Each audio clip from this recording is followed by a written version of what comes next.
Bueno, fundamentos de la electricidad.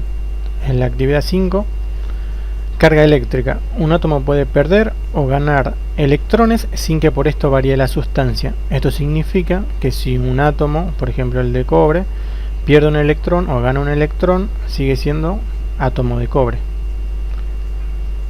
Pero si se alteran sus cualidades eléctricas. Un átomo que ha perdido electrones está cargado positivamente, y si ha ganado electrones está cargado negativamente, ¿sí? O sea que si se le va un electrón está cargado positivamente, y si incorpora un electrón está cargado negativamente. Sería eso. Corriente eléctrica, ¿sí? Se denomina corriente eléctrica al movimiento de cargas a lo largo de un camino cerrado. De acuerdo a cómo se dé el movimiento de cargas en el tiempo, se puede encontrar dos tipos de corrientes, la continua y la alterna. En la continua tenemos como dos subdivisiones, ¿sí? Tenemos la pura y la pulsatoria. ¿Qué es la corriente continua? El movimiento de cargas siempre en un mismo sentido, ¿sí? Bueno, corriente continua pura es aquella corriente cuya amplitud permanece constante en el tiempo. Por ejemplo, las pilas, las baterías. Esto obviamente es todo ideal, ¿no? Acá tenemos el gráfico, ¿sí? Este es un gráfico.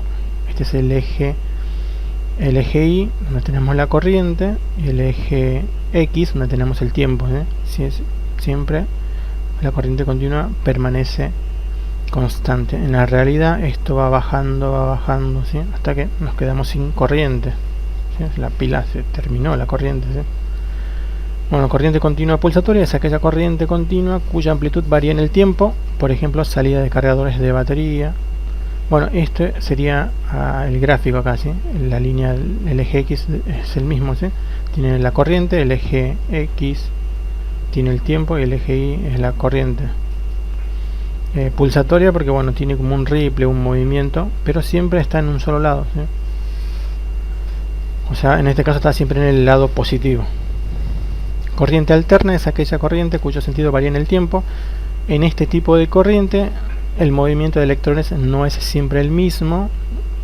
Por ejemplo, la red eléctrica, ¿sí? La que encontramos en nuestras casas, ¿sí? La de 220.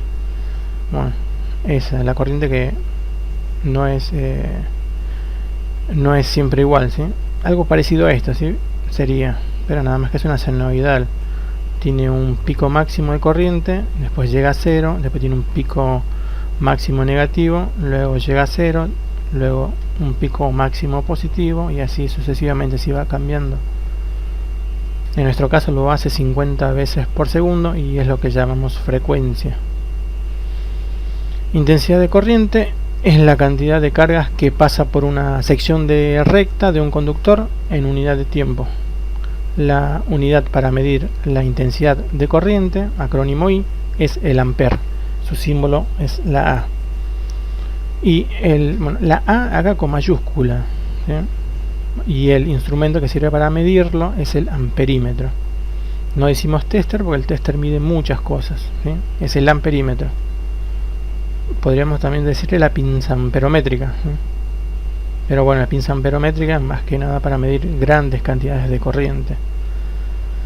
Tensión es el agente físico que impulsa a los electrones a moverse en un circuito cerrado. Su símbolo es B. Se puede manifestar en los circuitos como fuerza electromotriz, ¿sí? Es la que tiene la fuente, sería, ¿sí?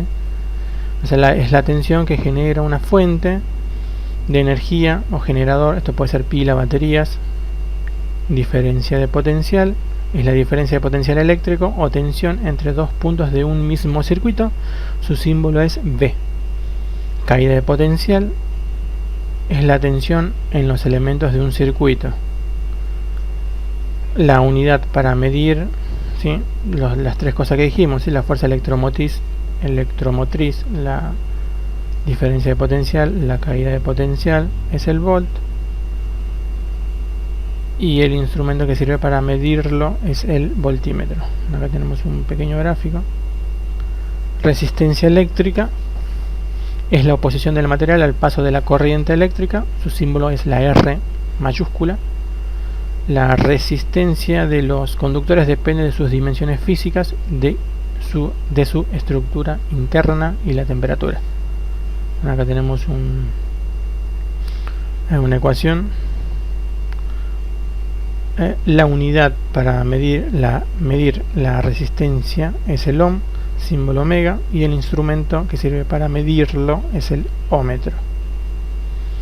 Valores comerciales de la resistencia, esto será para la próxima clase. ¿Sí? Hasta acá llegamos por hoy viernes. ¿Sí? Bueno, esto nada más habría que leerlo y después les doy la actividad.